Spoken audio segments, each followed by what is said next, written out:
open our Bibles tonight to the book of Genesis, chapter 39. Begin reading with verse 1. Joseph was brought down to Egypt, that is, having been sold by his brothers in chapter 38. They sold him to a group of Ishmaelites or Midianites. One verse calls them Ishmaelites. Another verse calls them Midianites. It's the same group. It would be like me saying that you are Americans and you are Kentuckians. Same people. One refers to their nationality, other refers to something else. But having been brought down to Egypt, and Potiphar, an officer of Pharaoh, captain of the guard, very prestigious position, an Egyptian, bought him of the hands of the Ishmaelites, which had brought him down thither. And the Lord was with Joseph. He was a prosperous man, it is Potiphar, and he was in the house of his master, the Egyptian. Joseph was prosperous, Potiphar was prosperous, and so Potiphar took Joseph home to work in his house and to help around those things. His master saw that the Lord was with them. Doesn't make any difference how I live. Nobody notices anyway. Potiphar noticed the Lord was with Joseph. Very important point. He saw from his life, from his actions, from his attitude, from his behavior, Potiphar recognized there was something different about Joseph. And that difference was the Lord was with Joseph. Your life does matter. How you act, how you treat people, how you behave, how you do all kinds of things. People notice. Even though you may never get promoted, people notice your life and everything you do. But Potiphar noticed, he saw that the Lord, all capitals, that's the translator's way of seeing that this is the God Almighty. Potiphar saw that the Lord was with him and that the Lord made all that he did to prosper in his hand. Even Potiphar was made to understand that Joseph was like he was because the Lord was with him. Moving on. Joseph found grace in his sight, and he served him. He worked for him. He worked faithfully. He served him. Many people serve the clock. I remember when I was working at a factory years ago, there were some people that 15 minutes before break time, they would start stopping their job and start getting ready for their break. Well, they were stealing 15 minutes, but that's another account. Joseph found grace in his sight, and he served him. We'll get to that in my application point. And he made him overseer over his house, and all that he had he put into his hand. As I said this morning, there are many questions that I would like to ask Potiphar, that I would like to ask Joseph about this incident. There are many questions that we may never know the answers to, but the facts that we do have in the Bible tell us a lot of things that I think we can safely make some assumptions about. Based on what we know, based on human experience, based on the lives of countless thousands of other people, I think we can safely make some assumptions about Potiphar and the whole situation. Now, and I realize that I may get shot, I may get tarred and feathered, I may get run out of town on a rail, but one of the first things that I thought of when I thought of Potiphar is that he was a slave owner. He owned slaves. And I know even saying that, there are people, if they're listening and watching even later, who will probably hate my guts. But in the Old Testament, slavery was a very common practice throughout the entire Bible. Now, in the Old Testament, the Jews were not allowed to own other Jews as slaves. Slaves were mostly made up from the conquered nations that they conquered, they defeated, and they took the people as slaves. Jews could be servants. But at the end of so many years, a Jew was required to be offered his freedom. Jews could never be slaves. They were servants who were to be treated as brothers, even though they were servants. In the Old Testament, it was never, and I've got it all capitals, boldface, underline, never okay to abuse a servant. Very strict rules. If you knocked out a servant's tooth, you had to offer him his freedom.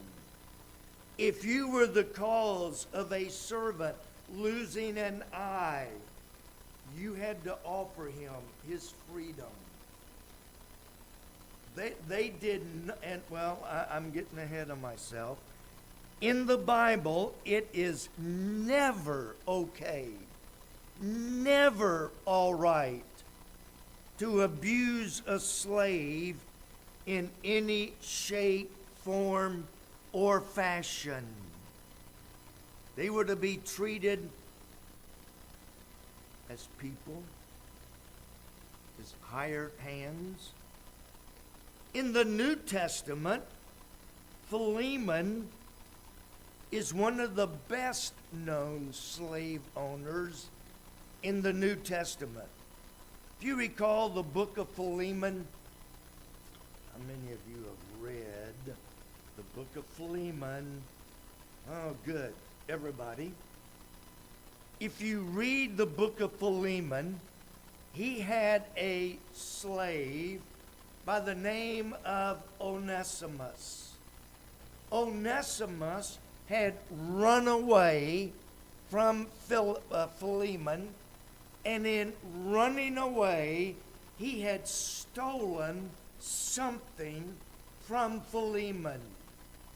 Probably money, but all we know for certain is that he had stolen something when he fled from Philemon.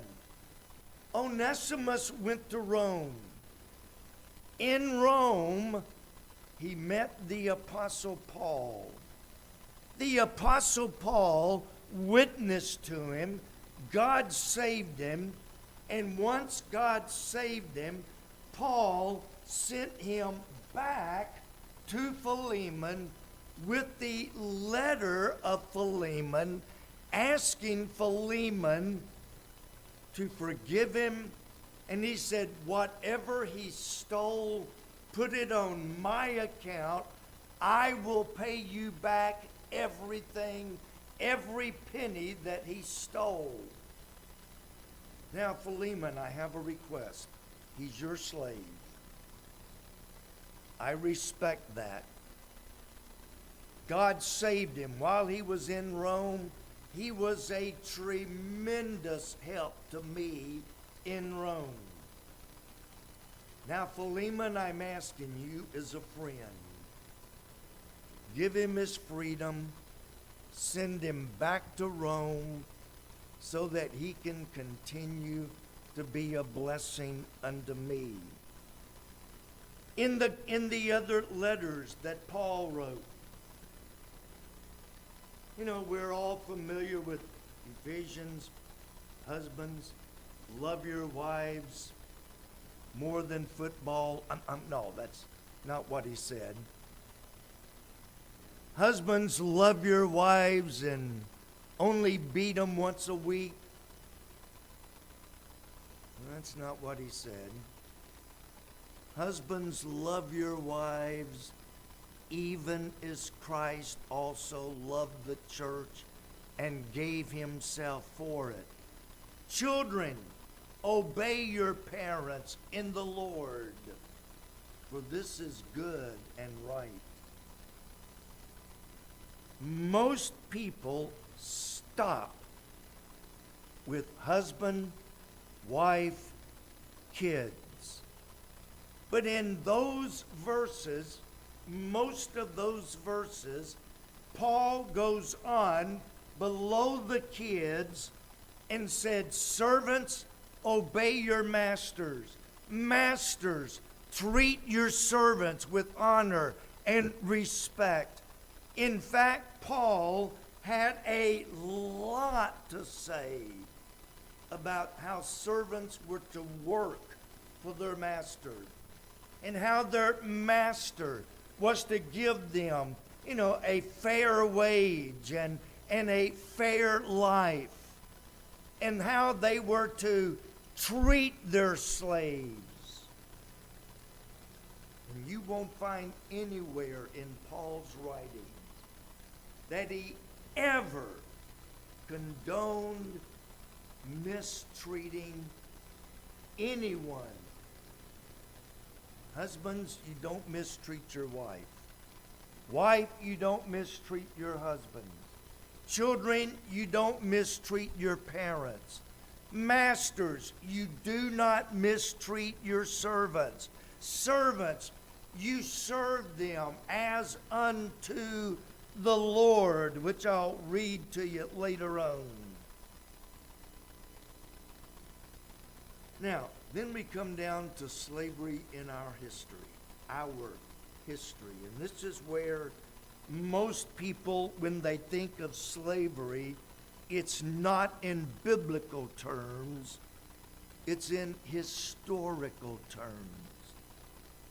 Nowadays, if your great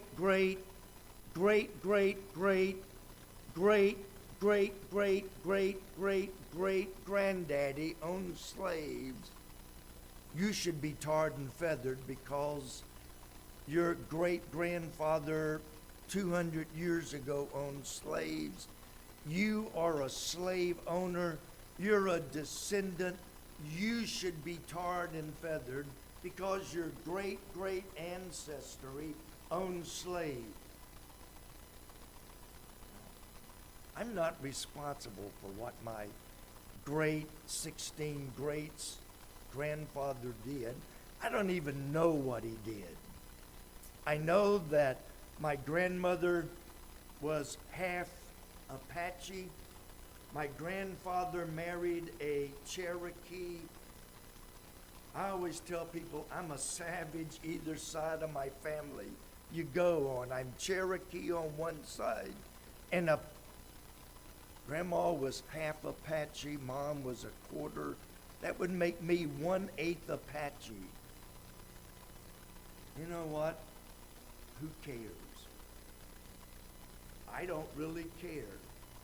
I know that on one side of my grandparents on one side were pretty low down people. Doesn't affect me.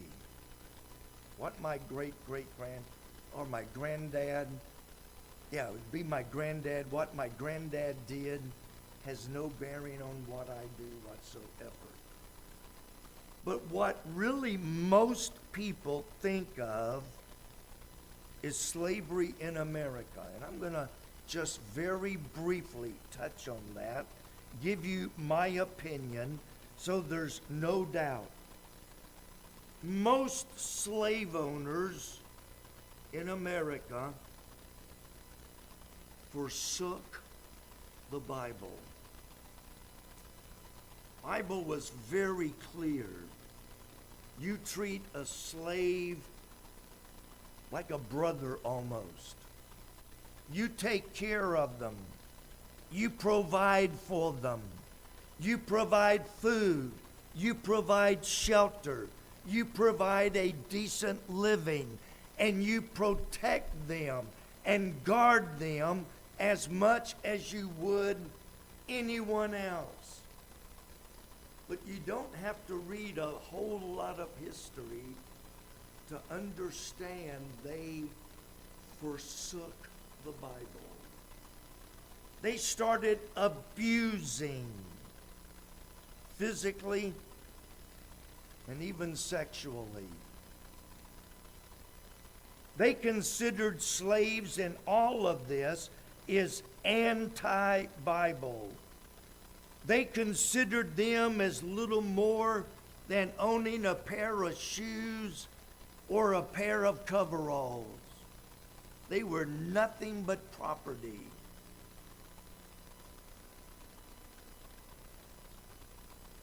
There was some question whether their slaves were even human or not. And if they're not human, who cares if I beat them with a whip? Who cares if I beat them with a 2x4? They treated them worse than they treated animals. And slavery, as it became in America, was sin, sin, sin, and sin. There was nothing biblical about slavery in America. It was atrocious. And as such, because it was so unbiblical, anti-biblical, that it needed to be abolished. And I know I'm going out on a limb. Slavery in America was a disgrace. It was atrocious. It was a shame to even be mentioned. That was never the slavery in the Bible. Never, never, never. In another sense, today, some of you may not know this. Do you know that slavery is still alive and well? Not in America as much, but in other countries. Human beings are bought and sold, especially women and children, They are sold into the abuse market where men take unfair advantage of women, abuse women, mistreat women, rape women, and young children. We just don't hear much about it, especially when presidents fly on airplanes to meet up with 14, 15, 16-year-old girls and are taken to a private island to spend a few days with men, millionaires, men in powerful positions, even one former president. And for several days, they get to do whatever they want with these young girls. Every one of them should be shot or stoned. I like stoning better.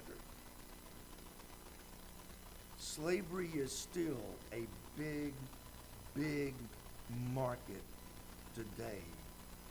In some third world countries, people will come into a village and take the best of the women and the strongest of the men and put them on a ship and take them to another country and sell them as slaves. And they are mistreated as much as slaves were back in our country in the early days. It was wrong in America. It's still wrong today.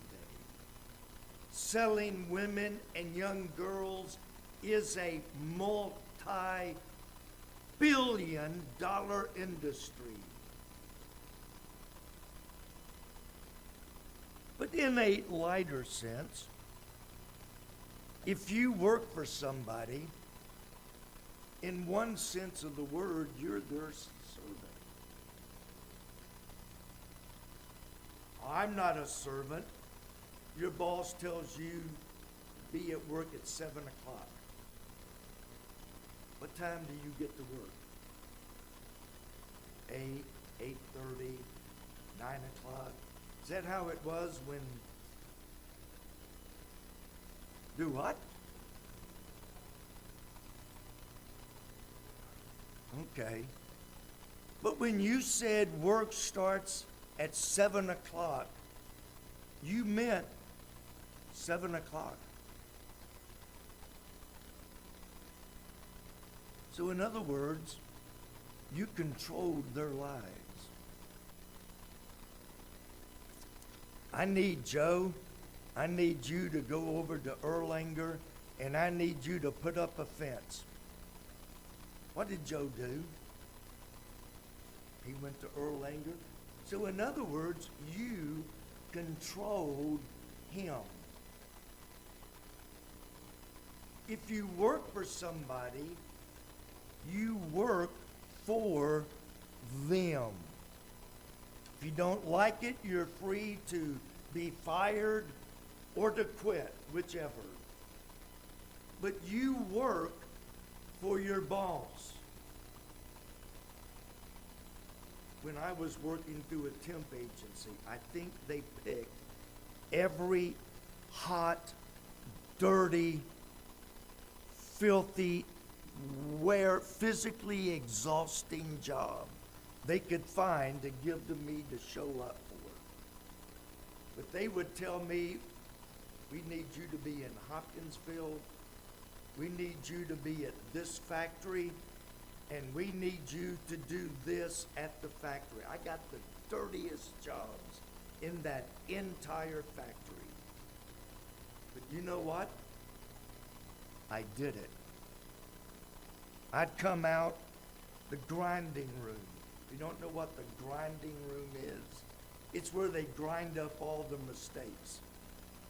You know, I would grind it up into little powder, then they would take it, run it back through the machine, melt it down, and make something else out of it.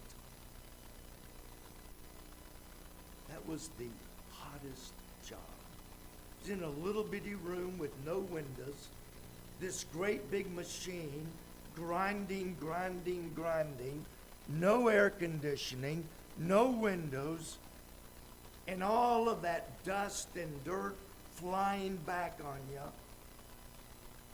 You know what? I worked for the temp agency who had contracted with the factory, and I did it. Didn't like it always, but I did it. Why? Because I worked for them. And I did what they told me, except one job they sent me to, and I refused to work there. But otherwise, I did what they told me because they were my boss. I was their servant, if you will. Now, let's get down to Potiphar and Joseph. I mentioned this morning that every time I read Potiphar, there are a couple of questions that come to my mind every time. I'm not going to give them to you just yet. Let's look at Potiphar. Potiphar bought Joseph. Bought him off of the slave market. See, when they would take a slave from anywhere, they would take him down to Egypt. They would put him up on a pedestal type thing, and there they would bid on him based on how big his muscles were, how old he was, whether or not he acted like he had a brain. They would stand there on this pedestal. They would examine them, and then they would bid on them based on what they thought they were worth. If it had been me, I'd have still been waiting for somebody to bid on me. I would have never had anybody bid on me. But he bid on Joseph. And he not only bid on Joseph, but he kept bidding until he got him. He won him in the auction. Joseph could have been sold to an abusive, mean, vindictive boss, and he would have been probably killed. In fact, his brothers knew when they sold him to Egypt, they knew they were signing his death warrant. Slaves in Egypt did not live very long. But Potiphar, for some reason, saw something in Joseph that made him bid on Joseph until he actually won him. He brought Joseph home, and he noticed that everything Joseph did prospered.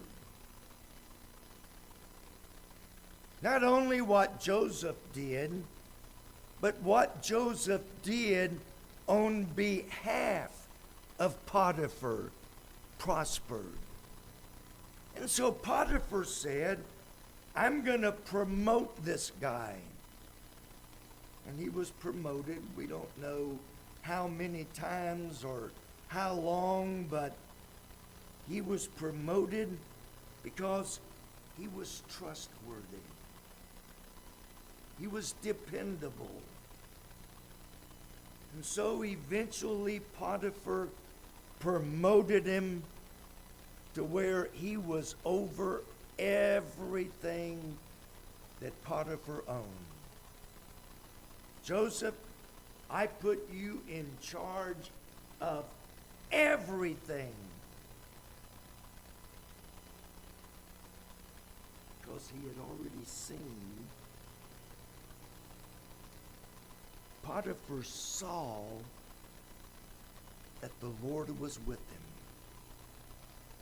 And he had enough sense to promote Joseph because he knew he was trustworthy.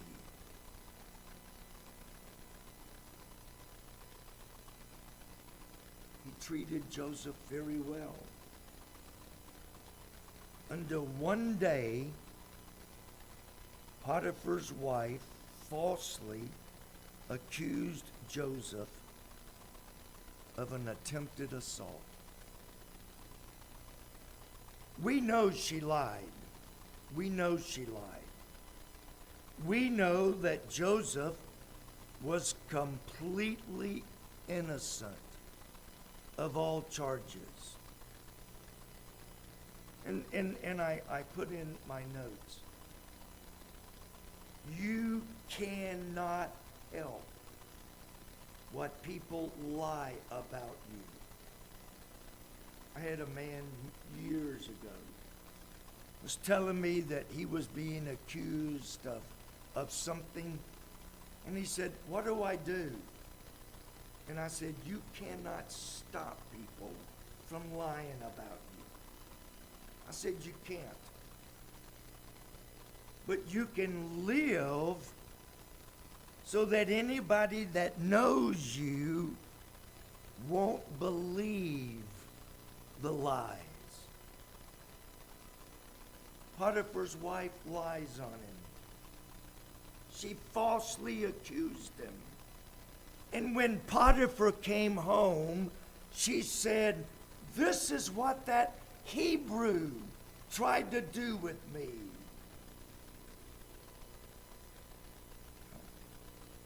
What's Potiphar going to do? This is one of those questions. Not the one, but certainly one. If he ignored the claim of his wife, he had to live with her for the rest of his life. And if he ignored her claim, in essence, he was calling her a liar. You see where I'm going with this? What do? You've got this guy that works for you. His character is impeccable. He has been faithful and loyal. God is with him. God has blessed him. God has blessed me because of him. But do I really want to call my wife a liar and ignore her accusation?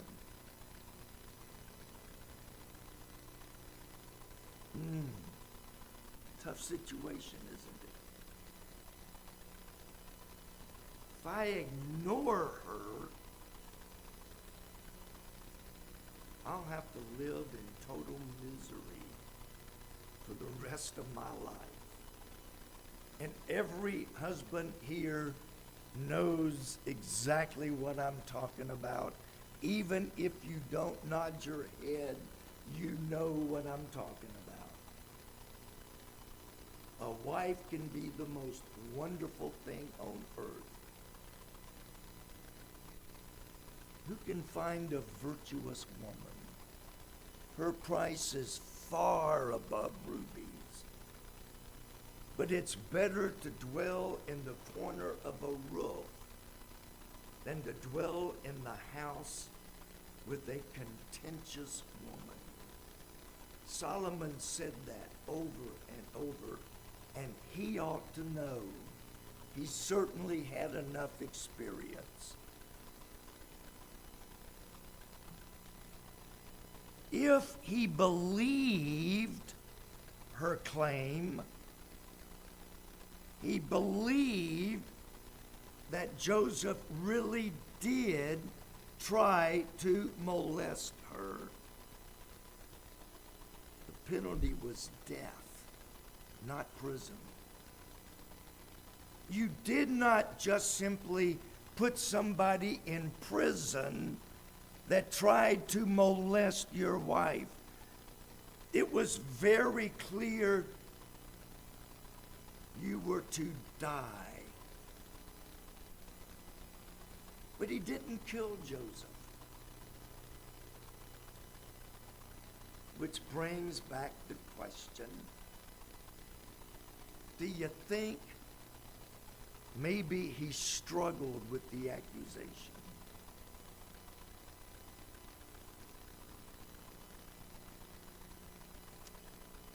He chose peace at home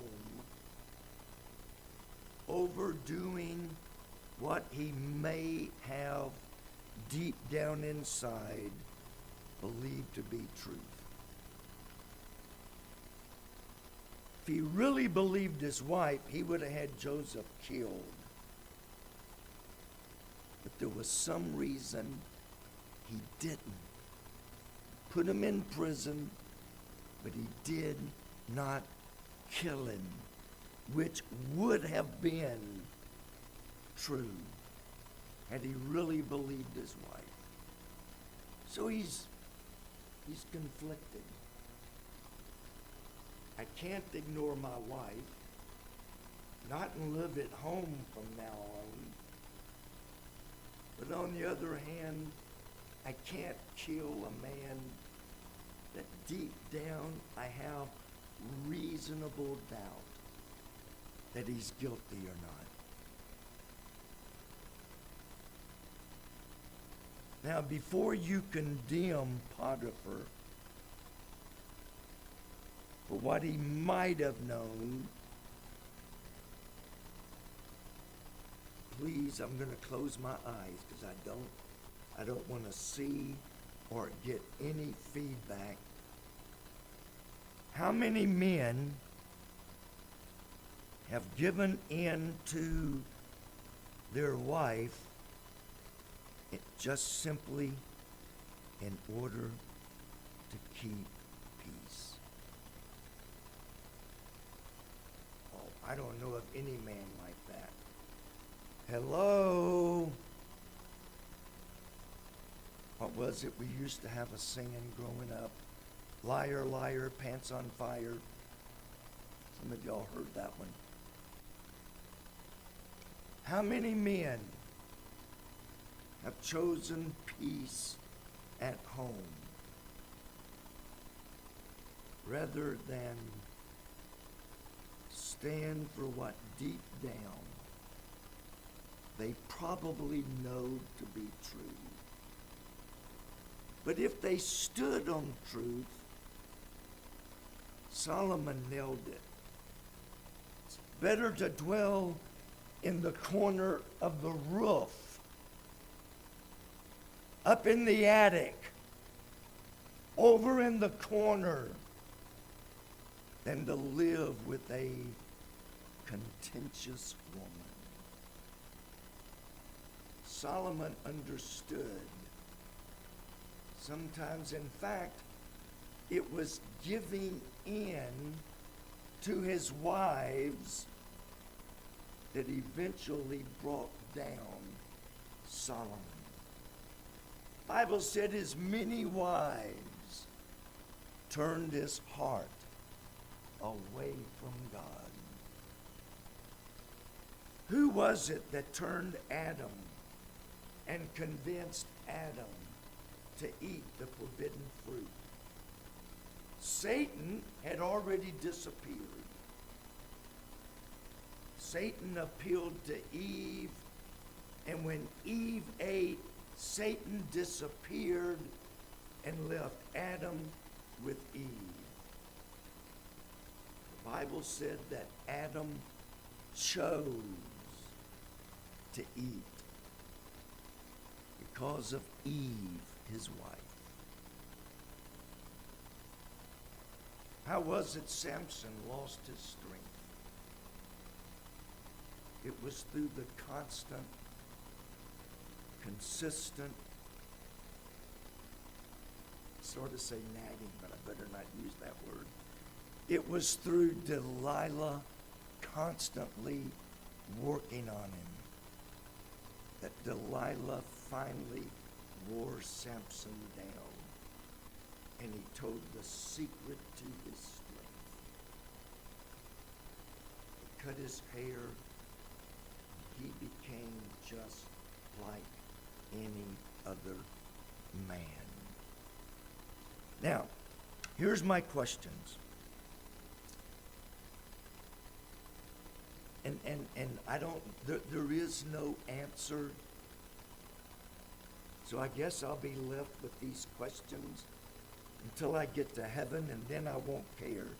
I've heard people say, well, when I get to heaven, I'm going to ask Abraham. No, you're not. You won't care about the petty things down here.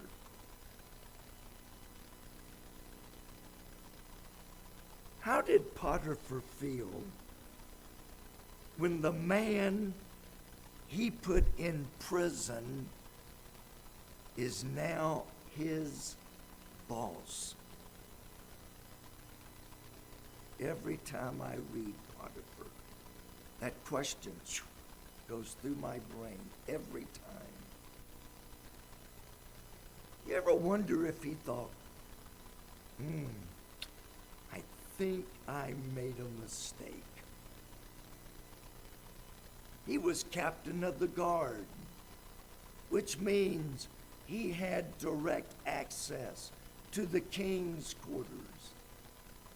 And it's more than probable that he had to meet Joseph as being captain of the guard. He had to have met Joseph somewhere along the way. I always wonder, how did he feel when he met Joseph and thought, I hope he doesn't remember I threw him in jail? I remember one night I was with the police and we made a traffic stop. The guy was drunker than a hoot owl. I mean, he was so drunk, he couldn't even stand up. So we got him in the back of the cruiser. The officer handcuffed him, strapped him in, took him to jail for driving under the influence. He cussed us out the entire way to the jail. He threatened to kill both of us if he ever caught us out anywhere. I'll kill both of you. And he did that. The jail was in downtown Covington at that time. So we went from southern Kenton County all the way up to Covington with this guy threatening us, cussing us, and everything you can think of. The next day I took my wife out to eat. And we're sitting there eating, and I was facing the door. Who do you think walked in that door at that restaurant? The same guy we had just arrested and put in jail the night before, who threatened to kill both of us if he ever caught us out. I looked up, here he came in the door,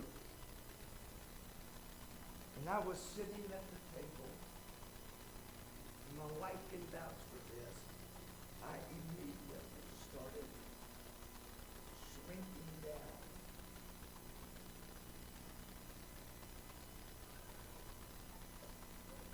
Now I can't get back up. He walked right past me. He had been so drunk he didn't recognize me. But I often think, how did Potiphar feel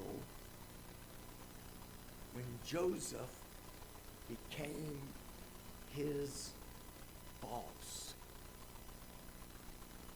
One of those questions. Did he ever confront his wife about her accusations? My experience tells me probably not.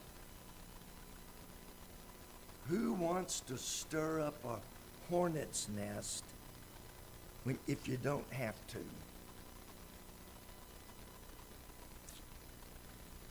How did the wife feel when the man she falsely accused is now her husband's boss?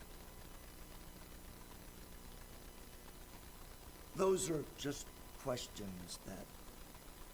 So what's in it for us? What can we learn? Number one, be careful how you treat others. It may come back to bite you.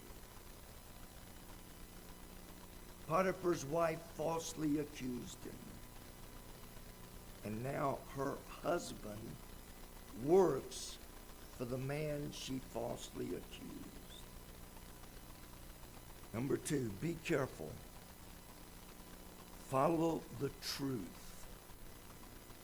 regardless of who or what you must stand against.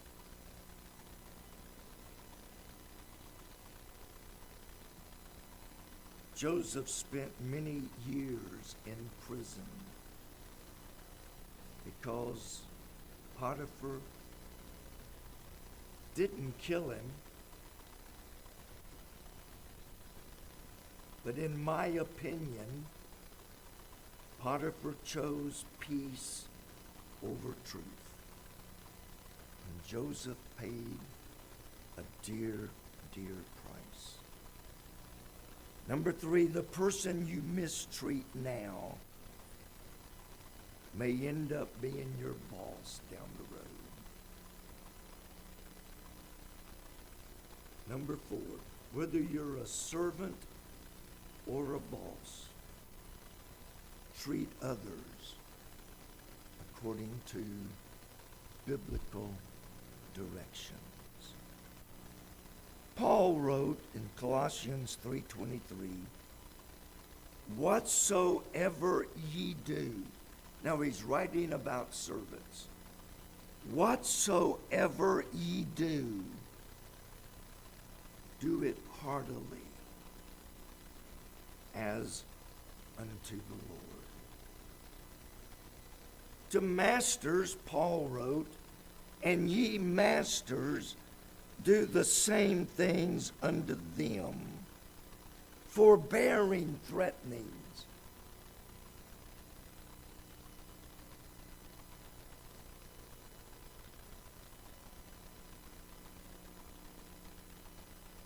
Forbearing threatenings. And by the way, that's great advice for parents as well. Fathers, provoke not your children unto wrath.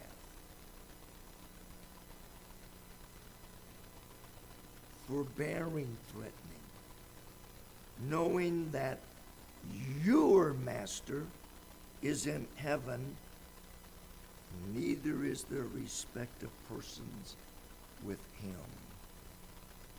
Paul wrote in the book of Colossians, masters, give unto your servants that which is just and equal, knowing that ye also have a master in heaven. Jesus said, summing up the 10 Commandments, he said the first 4 are love the Lord thy God with all thy heart, with all thy soul, with all thy might.